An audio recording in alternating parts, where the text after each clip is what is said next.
అట్లాంటప్పుడు అందరికి వచ్చే విధంగా ఉంటేనో చెప్పండి, లేకపోతే బంద్ పెట్టండి అందరికి. ఏం సార్ మరి రుణమాఫీ ఎందుకు ఎందుకు చాలా మంది 2 లక్షల లోపే తీసుకుని పొరపాటు సరి చేసి కూడా మళ్ళీ రాలేదు.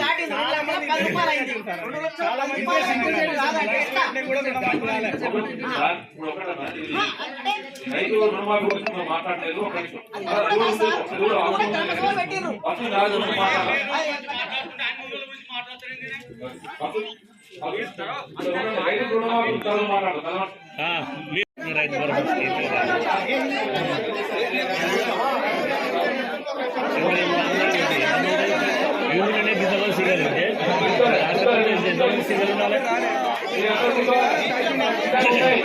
నీ పేరు రాలే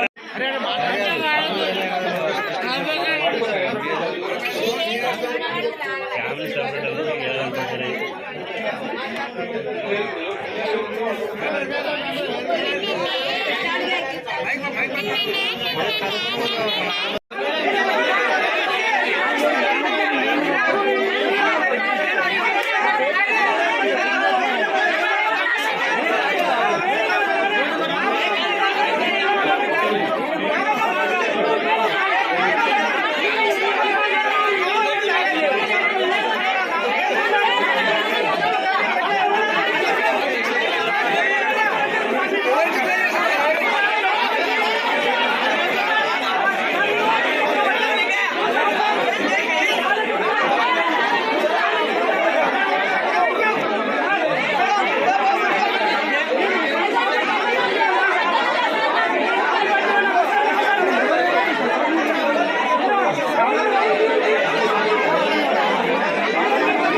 వాళ్ళ వివరాలు కూడా తెలియజేసినట్టయితే మనం నమోదు చేసుకోవడం జరుగుతుంది.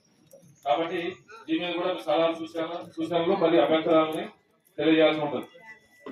తర్వాత 4వ పత్రం ఇందిరమ్మ ఇళ్ళు. ఇందిరమ్మ ఇళ్ళు గత గ్రామ సభలో మన గ్రామంలో ఇళ్ళు లేని వారి నుంచి దరఖాస్తులు స్వీకరించాం. అన్ని దరఖాస్తులను క్షేత్రస్థాయిలో పరిశీలించడం జరిగింది.